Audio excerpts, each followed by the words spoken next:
He left me for dead, pushed me into the darkness and walked away, convinced my story was over. But what he doesn't know, what no one knows, is that I'm still here. Breathing, watching, waiting. He thinks I'm gone, but I'm alive. Some stories aren't about happy endings, they're about survival, betrayal, and revenge. Tonight, I'll take you inside a chilling tale of trust broken, a life stolen, and a return no one expected. This is not just a story of survival, it's a story of becoming something stronger, darker, and unstoppable. He thinks I'm gone, but I'm alive. He drove me far outside the city, past the suburbs, past the warehouses, into the wilderness where the streetlights died and only shadows kept us company. I asked him where we were going, but he just smiled. It wasn't the smile of a lover, it was the smile of a predator. My stomach twisted, my instincts screamed, but I stayed quiet. I thought maybe it was a surprise, maybe something good. But when he stopped the car near an abandoned quarry, I knew. Something wasn't right. He stepped out first, opening my door with a forced gentleness. His hand reached for mine, but I felt the cold metal of something else, something sharp hidden in his jacket. A knife. I backed away, the storm soaking us both, my voice trembling as I asked why. He said only one thing, in a tone so calm it made my blood run cold. You weren't supposed to know. Before I could move, before I could scream, he lunged. I felt the blade slice across my side, burning, hot, tearing through fabric and skin. The shock stole my breath. I fell. The mud swallowed me, rain filling my mouth as I gasped. He stood above me, looking down as if I were just another problem he had finally solved. Then, with no hesitation, he dragged my body to the edge of the quarry. My vision blurred, my strength fading as he pushed me into the darkness. The last thing I heard before everything went black was his voice whispering, "Goodbye." But fate wasn't ready to let me go. I should have died that night, but when my eyes opened again, I was at the bottom of the quarry, battered, broken, but breathing. My body screamed with pain, every inch of me soaked in blood and rain. Somehow, the fall hadn't killed me. Somehow, I was still alive. The world above was silent now. His car was gone. He thought I was gone with it. But my heart still beat. Faint, fragile, furious. I dragged myself through the mud, each movement agony. My side burned where the knife had torn me. But survival is a strange thing, it gives you strength you don't know you have. Hours passed as I clawed at rocks, pulling myself to shelter beneath a shattered ledge. The storm raged on, masking my cries, washing away the blood. I don't remember how long I lay there before I passed out again. But when I woke, the rain had stopped, and the sun cut through the mist like fire. My wound was raw, but I was alive. Alive because the story wasn't finished yet. Days blurred. Hunger gnawed at me, thirst clawed at my throat, but I found ways to keep going. Stagnant water from puddles. Wild berries I prayed weren't poisonous. I tore fabric from my dress to bind the wound, pressing down against the bleeding. Each night, the same thought echoed in my head. He thinks I'm gone. But I'm not. And when I get out of here, he'll know what it feels like to be hunted. It took me 3 days to climb out of that quarry. My nails broke, my body trembled, but I refused to stop. I used roots as ropes, rocks as steps, crawling upward inch by inch until, finally, I pulled myself over the edge and collapsed on the earth above. Freedom tasted like dirt and blood, but it was sweeter than anything I'd ever known. The world moved on as if nothing had happened, but for me, everything had changed. I wasn't the same woman who had gone into that car with him. That woman was gone. What rose from that quarry was something else, something stronger. Something dangerous. I didn't go home. I couldn't. He would be watching.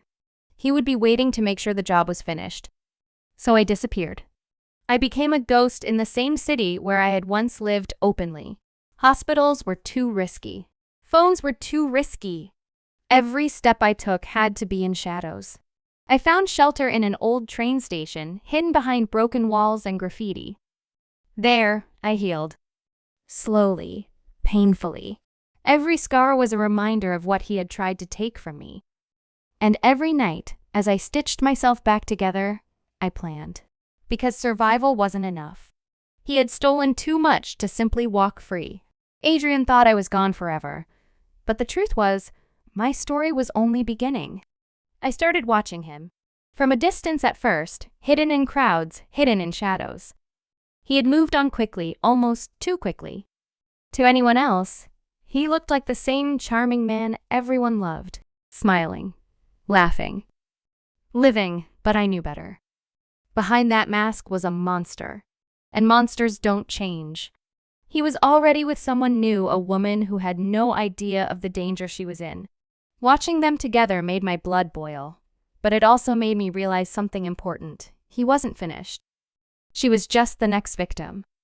I couldn't let that happen. I wouldn't let that happen. For weeks, I studied him. His patterns. His routines. The places he went. The people he met. Every detail was a piece of a puzzle, and I was determined to complete it. At night, I wrote down everything in a small notebook I had stolen. Dates. Times. Behaviors. I became a shadow. Unseen, unheard, always close, but never too close. He thought he was free, but really he was trapped in a web I was weaving tighter every day. He thought I was gone, but I was alive and I was coming for him. The first time I made contact, it was small. A note slipped under his door. 4 words written in red ink, "I'm not gone, Adrian." He never knew it was me, of course. He thought it was a prank, a joke, maybe even paranoia. But I saw the fear in his eyes when he read it. I saw the way his hand shook. Fear is a powerful weapon, and I intended to use it.